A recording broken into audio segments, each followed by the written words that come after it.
नमस्कार, आप देख रहे हैं कनपुरिया एक्सप्रेस। चलिए रुक करते हैं इस खास खबर की ओर।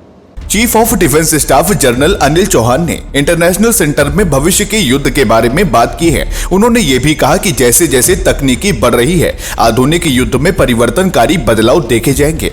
सीडी देशमुख ऑडिटोरियम में बोलते हुए सीडीएस ने युद्ध की विकसित प्रकृति और भविष्य के संघर्षों के लिए भारत की तैयारियों के बारे में विस्तार से बताया है। सीडीएस चौहान ने भविष्य के युद्ध को नया आकार देने वाले 3 प्रमुख तकनीकी रुझानों की बात की और कहा कि इसमें रोबोटिक्स और स्वचालन, गति और वेग और युद्ध का बुद्धिमत्ता पूर्ण होना शामिल होगा।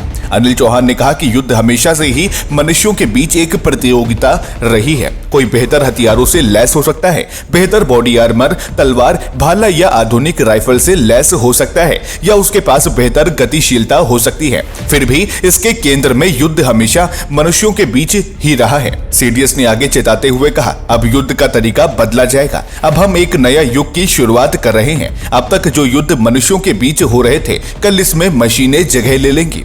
दूसरे ट्रेंड त्वरित गति के बारे में बात करते हुए अनिल चौहान ने हाइपरसोनिक्स, ड्रोन और ऑर्बिटल डिफेंस सिस्टम में हुई प्रगति का उल्लेख किया। सीडीएस ने कहा कि हाइपरसोनिक्स, ग्लाइड और क्रूज आंशिक कक्षीय प्रणाली जो दुनिया का चक्कर लगा सकती है और स्टील्थ तकनीक जैसे तकनीकों द्वारा संचालित हो रही है। उन्होंने कहा कि छोटे क्रॉस सेक्शन वाले ड्रोन दिखते नहीं है और उन्हें निशाना नहीं बनाया जा सकता। उन्होंने आगे बुद्धिमत्ता के तीसरे ट्रेंड के बारे में कहा कि कृत्रिम बुद्धिमत्ता और अन्य उन्नत तकनीकें युद्ध के मैदान के डिजिटलीकरण पर केंद्रित है।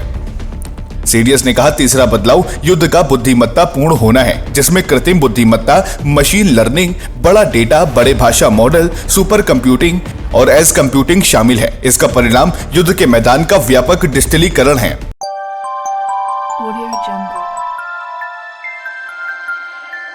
Audio Jungle.